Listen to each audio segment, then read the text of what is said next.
Hi friends! టాలీవుడ్‌లో ఈ తరం సీనియర్ హీరోలలో అత్యధిక మల్టీ స్టారర్ సినిమాలు చేసిన రికార్డు 'విక్టరీ వెంకటేష్' సొంతం. యంగ్ జనరేషన్ హీరోలతో స్క్రీన్ షేర్ చేసుకుంటూ ఆయన టాలీవుడ్‌లో మల్టీ స్టారర్ ట్రెండ్‌ను మళ్ళీ విజయవంతంగా ముందుకు తీసుకెళ్తున్నారు. వెంకటేష్ నటించిన ప్రధాన మల్టీ స్టారర్ సినిమా వివరాలు ఈ వీడియోలో చూద్దాం.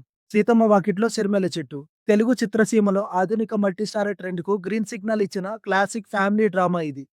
ఇందులో సూపర్ స్టార్ మహేష్ బాబు, వెంకటేష్ అన్నాదమ్ములుగా నటించారు. శ్రీకాంత్ అడ్డాల దర్శకత్వంలో వహించిన ఈ సినిమా బాక్సాఫీస్ వద్ద భారీ విజయాన్ని అందుకుంది. 'మసాలా' హిందీ సూపర్ హిట్ 'బోల్ బచ్చన్' సినిమాకు రీమేక్‌గా వచ్చిన ఈ యాక్షన్ కామెడీ చిత్రంలో వెంకటేష్, రామ్ పోతినేని కలిసి నటించారు.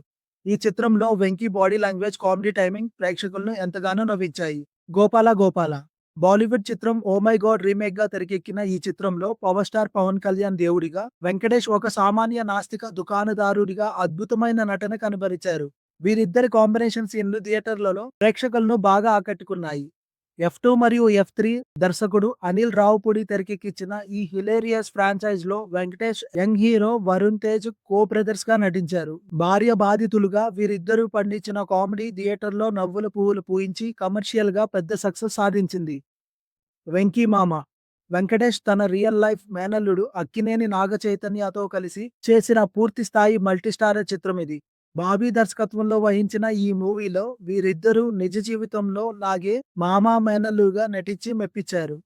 ప్రస్తుతం వెంకటేష్, నందమూరి కళ్యాణ్ రామ్ కాంబినేషన్‌లో వస్తున్న భారీ మల్టీ స్టారర్ చిత్రం శరవేగంగా రూపుదిద్దుకుంటుంది.